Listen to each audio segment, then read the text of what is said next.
అందరికీ నమస్కారం.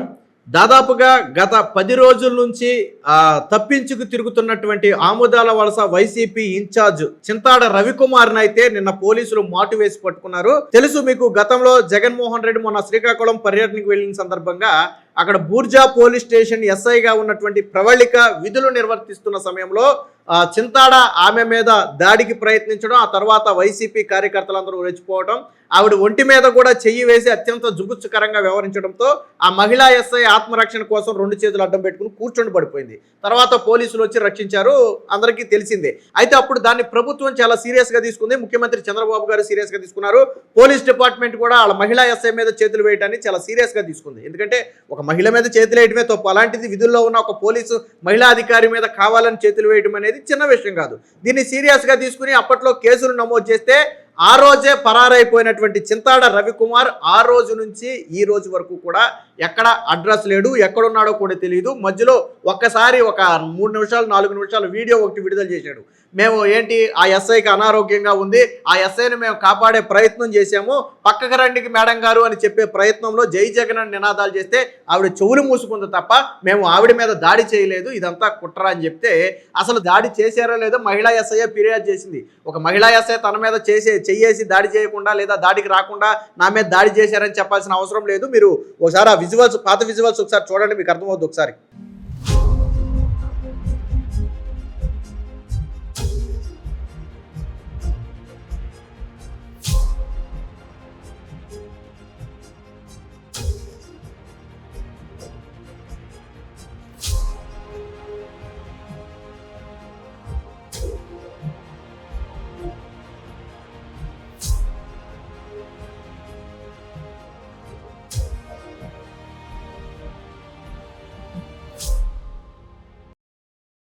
చూశారు కదా, అప్పుడు మహిళా ఎస్ఐ మీద ఎలా తిరుగుబాటు చేశారో చూశారు కదా.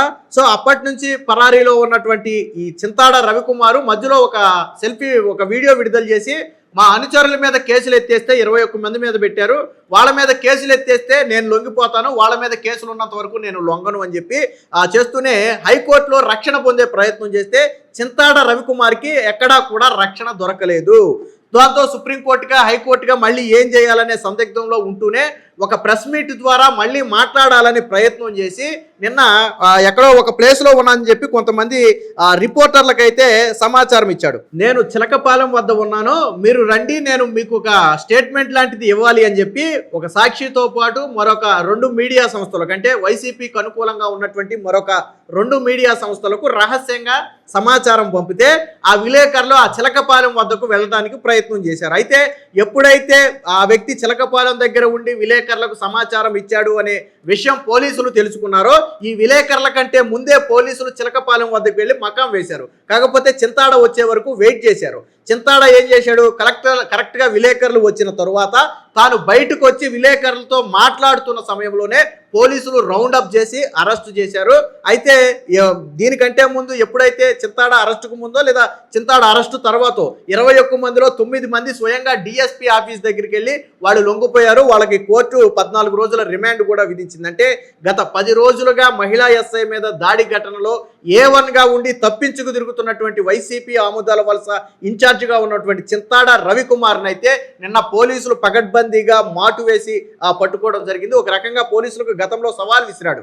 నేను ఎక్కడే ఉన్నా శ్రీకాకుళంలో, నేను ఎక్కడికి పారిపోలేదు, దమ్ముంటే పట్టుకోండి అన్న స్టైల్లో గతంలో చింతాడ రవికుమార్ ఒక సవాల్ కూడా విసిరాడు. దీన్ని కూడా పోలీసులు చాలా సీరియస్గా తీసుకున్నారు. శ్రీకాకుళం పోలీసులు పోలీసులకే సవాల్ విసరడాన్ని వాళ్ళు కూడా చాలా సీరియస్గా తీసుకున్నారు. సరే, ఎన్ని రోజులు దాక్కుంటామో దాక్కో, మేము కూడా చూస్తామని చెప్పి పక్కాగా నిఘా పెట్టి ఉంచారు. ఎప్పుడైతే విలేకరులతో మాట్లాడటానికి చిలకపాలెం వద్దకు రమ్మని సమాచారం ఇచ్చాడో, ఇలా విలేకరులకు సమాచారం అందింది, చింతాడ రవికుమార్ వద్దకు వెళుతున్నాడని తెలుసుకున్న పోలీసులు అంతకంటే ముందే వెళ్ళి అక్కడ మాటు వేసి చింతాడ బయటకు వచ్చి మాట్లాడే వరకు వెయిట్ చేసి కరెక్ట్గా విలేకరులతో మాట్లాడుతున్న సమయంలో అరెస్ట్ చేశారు. కానీ వైసీపీ అనుకూల మీడియా సాక్షిలో దీన్ని ఎలా కవర్ చేశారో తెలుసా, ఆల్రెడీ డిఎస్పీకి ఎదుటికి లొంగిపోవడానికి వెళుతుంటే వీళ్ళు అరెస్ట్ చేశారని చెప్పి అలా కవర్ చేసుకున్నారు. అంటే దాక్కున్న వ్యక్తిని పోలీసులు మాటు వేసి పట్టుకున్నారు అంటే పరువు పోతుందని, లేదు ఆయనే డిఎస్పీకి లొంగిపోవడానికి వెళుతున్నాడు, వెళ్ళిపోతుంటేనే పోలీసులు పట్టుకున్నారు, ఇందులో పోలీసులు గొప్పతనం ఏమీ లేదు అన్నట్టుగా వాళ్ళ సాక్షి కావచ్చు, అనుకూల మీడియా కావచ్చు, వైసీపీ సోషల్ మీడియాలో కావచ్చు దీన్ని వాళ్ళ స్టైల్లో ప్రచారం చేసుకుంటున్నారు. ఎవడైనా లొంగిపోవాలనుకునేవాడు శనివారం ఆదివారం లొంగిపోతాడా? ఎందుకంటే కోర్టుకు సెలవు ఉంటుంది, ఒక రోజు గ్యాప్ వస్తుంది, వాళ్ళకి తెలుసు, ఆ విషయం తెలుసు. సాధారణంగా శనివారం ఆదివారం గతంలో అరెస్ట్ చేయడం అనేది వైసీపీ స్టైలు. అందుకనే గతంలో టీడీపీ నాయకులు కూడా పాపం శని ఆదివారాలు దొరకకుండా తప్పించుకునేవాళ్ళు, ఎందుకంటే వీళ్ళు కరెక్ట్గా శని ఆదివారాలు అరెస్ట్ చేసేవాళ్ళు వైసీపీ హయాంలో. ఇప్పుడు నిజంగా డిఎస్పీ ఎదుట లొంగిపోవాలి అనుకుంటే చింతాడ రవికుమారు స్వయంగా ఒక రోజు ముందు లొంగిపోయి ఉండొచ్చు కదా, దానికి ప్రెస్ మీట్ పెట్టి మళ్ళీ మాట్లాడి లొంగిపోవడం ఎందుకు? డైరెక్ట్గా వెళ్ళి లొంగిపోవచ్చు కదా. వీళ్ళు పట్టుకుంది ఎక్కడ? ప్రెస్ సాక్షితో పాటు మరొక 2 మీడియాలతో మాట్లాడుతుంటే పట్టుకున్నారు వీళ్ళు. కానీ వీళ్ళు మాత్రం అలా ఒప్పుకోరు. డిఎస్పీ ఎదుట లొంగిపోవడానికి వెళుతుంటే పోలీసులు పట్టుకున్నారని చెప్పి వీళ్ళ స్టైల్లో ప్రచారం చేసుకుంటారు. నిజంగా అంటే ఒక నియోజకవర్గానికి ఇన్ఛార్జ్ అయ్యి ఉండి మహిళా ఎస్ఐ మీద దాడి మీద A1గా ఉన్నప్పుడు నిజంగా నీ సైడ్ తప్పు. నువ్వు మొన్న కూడా చెప్పాడు నేను న్యాయస్థానాల్లో పోరాడతామని. మరి పోలీసులకు లొంగిపోయి న్యాయస్థానంలో పోరాడు. నువ్వు అన్నావు కదా జై జగన్ అని నినాదాలు చేస్తే ఆవిడ చెవులు మూసుకుంది తప్ప మేము ఆవిడ మీద దాడి చేయలేదని. ఆ మాట ఏదో కోర్టులోనే చెప్పొచ్చు కదా. కోర్టులో బెయిల్ కూడా ఎందుకు రాలా? కోర్టు నుంచి ముందస్తు బెయిల్కి ప్రయత్నం చేస్తే మహిళా ఎస్ఐ మీద దాడిని కోర్టులు కూడా సీరియస్గా తీసుకున్నాయి. ఒక విధుల్లో ఉన్నటువంటి అధికారి మీద దాడే తప్పు, అలాంటిది ఒక మహిళా ఎస్ఐ మీద 100 మంది పడిపోయి దాడి చేయడం అనేది చిన్న విషయం కాదు. దాన్ని కోర్టులు కూడా చాలా సీరియస్గా తీసుకున్నాయి. అందుకనే చింతాడ రవికుమార్కి ముందస్తు రక్షణ కల్పించడానికి కోర్టులు నిరాకరించాయి. ఆ తప్పని పరిస్థితుల్లోనే ఇన్ని రోజులు దాక్కుని తిరుగుతున్నాడు. నిన్న కూడా ప్రెస్ మీట్ అయిపోతే మళ్ళీ అజ్ఞాతంలోకి వెళ్ళిపోతుడేమో, బహుశా ఎప్పుడు దొరుకుతుందో తెలియదు. కానీ పోలీసులు పక్కా సమాచారంతో మాటు వేసి పట్టుకోవడం జరిగింది. ఒక నియోజకవర్గానికి ఇన్ఛార్జిగా ఉండి రేపొద్దున ఎమ్మెల్యే అభ్యర్థి అవుతానంటున్నావు, ఎమ్మెల్యే అవుతానంటున్నావు, అలాంటిది ఒక మహిళా ఎస్ఐ మీద దాడి ఘటనలో కేసు నమోదు చేస్తే ఇలా పరారైపోయి తిరగటం అనేది ఎంతవరకు కరెక్టో నాకు అర్థం కావట్లేదు. ఈ పరారైపోవడం అనేది వైసీపీకి ఒక ఫ్యాంటసీ. నేను అనేక వీడియోల్లో చెప్పా, ఇది ఇప్పుడు కాదు, బొల్లా బ్రహ్మనాయుడు దగ్గర మొదలు హైదరాబాద్లో 100 కోట్ల ల్యాండ్ కొట్టేసే ప్రయత్నం చేసి దొంగ జీవోలు సృష్టించి పోలీసులు అరెస్ట్ చేయడానికి వస్తే తెలంగాణ పోలీసులు 3 రాష్ట్రాల్లో పారిపోయి దాక్కుంటే తమిళనాడులో అరెస్ట్ చేశారు. ఆ తర్వాత తమ్మినేని సీతారాం ల్యాండ్ కబ్జా కేసులో పరారైపోయి కోర్టు నుంచి రక్షణ వచ్చిన తర్వాత కానీ బయటికి రాలేదు. ఆ తర్వాత సిదిరి అప్పలరాజు ఏదైతే తన కొడుకు చేసినటువంటి యాక్సిడెంట్లో సాక్ష్యాధారాలు తారుమారు చేసే ప్రయత్నం చేశాడో, పారిపోయి కోర్టు నుంచి రక్షణ పొందే ప్రయత్నం చేస్తే కోర్టు నుంచి రక్షణ రాకపోతే అప్పుడు పోలీసులు అరెస్ట్ చేశారు. ఆ తర్వాత జోగి రమేష్ ఏదైతే తన కోడలు పెట్టినటువంటి కేసు ఉందో, వరకట్నం అలాగే హత్యాయత్నం కేసులో జోగి రమేష్ ఫ్యామిలీ పరారైపోయింది. ఈ రోజుకి జోగి రమేష్ దొరకలా. ఆయన మీద కూడా ఆ కేసులు ఉన్నాయి, వాళ్ళ ఫ్యామిలీ మీద కూడా కేసులు ఉన్నాయి. ఆ తర్వాత YCP ex-MLA Guntur ex-MLA Mustafa ఒక కిడ్నాప్ కేసులో తండ్రి కొడుకులు ఇద్దరు పారిపోతే వాళ్ళని గుజరాత్లో పట్టుకున్నారు. ఇద్దరిని కొడుకునేమో ఎయిర్పోర్ట్ దగ్గర పట్టుకున్నారు, తండ్రినేమో గుజరాత్లో పట్టుకున్నారు. సో ఇప్పుడేమో చింతాడ రవికుమార్ మహిళా ఎస్ఐ మీద దాడి చేసి ఈయన పారిపోయాడు. అంటే వైసీపీ నాయకులకి పారిపోవడం అనేది ఒక ఫ్యాంటసీ. వీళ్ళంతా మాజీ మంత్రులా, ఇప్పుడు తర్వాత ఎమ్మెల్యేలు అని చెప్తున్నారా?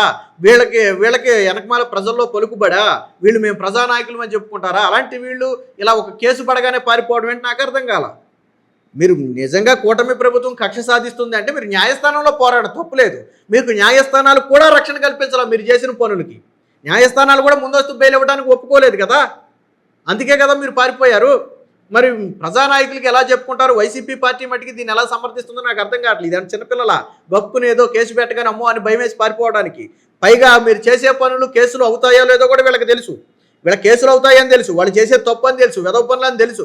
అయినప్పటికీ కూడా చేయాల్సిన పనులు చేస్తారు, పారిపోయి మళ్ళీ మీడియాకి వీడియోలు విడుదల చేయడం. గతంలో తమ్మినేని కూడా అలాగే ఒక వీడియో విడుదల చేశాడు. ఏమని? నేను ఎవరి దగ్గర కబ్జా చేయలేదు, నేనేమీ చేయలేదు, నేను ఎక్కడికి పారిపోలేదని వీడియో విడుదల చేసి వారం రోజులు పరారీలో ఉన్నాడు. కోర్టు రక్షణ ఇచ్చాక కానీ బయటికి రాలా. కోర్టు రక్షణ ఇచ్చి పోలీస్ స్టేషన్కి విచారణకి హాజరవ్వమంటే అప్పుడు బయటకు వచ్చాడు. అంటే వీళ్ళందరికీ ఒక ఫ్యాంటసీ లాగా అయిపోయింది. మహిళా ఎస్ఐ మీద దాడి చాలా తీవ్రమైనటువంటి ఘటన. దానికి సంబంధించి నేను అరెస్ట్ చేసి తీసుకెళ్తున్నారు చింతాడు, అది కూడా ఒకసారి చూడండి. నేను ఎక్కడికి వెళ్ళలేదు, ఆంధ్రప్రదేశ్ నియోజకవర్గంలో నేను ఉన్నాను. ఇంకెక్కడికి వెళ్ళిపోలేదు, నేను ఇక్కడే ఉన్నాను. జస్ట్ ఒక లీగల్ ప్రాసెస్ ఫాలో అవుతున్నాను తప్పించి ఇంకోటి ఏం చేయలేదు. మేము ఒక లీగల్ ప్రాసెస్ చేయట్లేదు. ఇక్కడే ఉన్నాం. నేను యాక్చువల్ గా డిఎస్పీ గారి దగ్గరికి వెళ్ళి అక్కడ సరెండర్ అవుదాం అని వస్తే ఇక్కడ హెచ్ఎల్ దగ్గర వీళ్ళు అడ్డేసి బలవంతంగా నువ్వు తీసుకెళ్తాను. ఎక్కడ తీసుకెళ్తానని చూడండి, అది మీరే. ఇప్పుడు ఎందుకంటే డిఎస్పీ గారు క్లియర్ చెప్పారు మేము వస్తున్నాం అని చెప్పేసి. క్యాడర్ ఇబ్బంది పెడుతున్నారు, క్యాడర్ ఇబ్బంది పడకూడదని ఉద్దేశంతో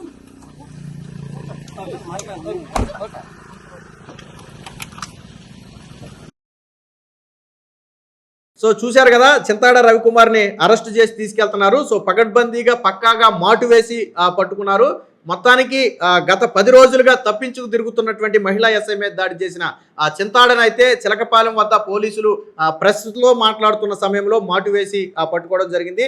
వైద్య పరీక్షల అనంతరం కోర్టుకు కూడా హాజరుపరుస్తారు. తర్వాత కోర్టు రిమాండ్ విధిస్తుందా లేకపోతే బెయిల్ ఇస్తుందా అనేది తర్వాత సంగతి.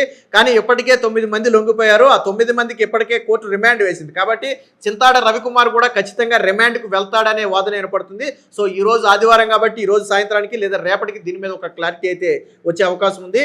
అలాగే చింతాడ అరెస్టుని మీరు ఎలా చూస్తున్నారో, అలాగే వీడియో ఎలా ఉందనేది కామెంట్ రూపంలో తెలియజేయండి.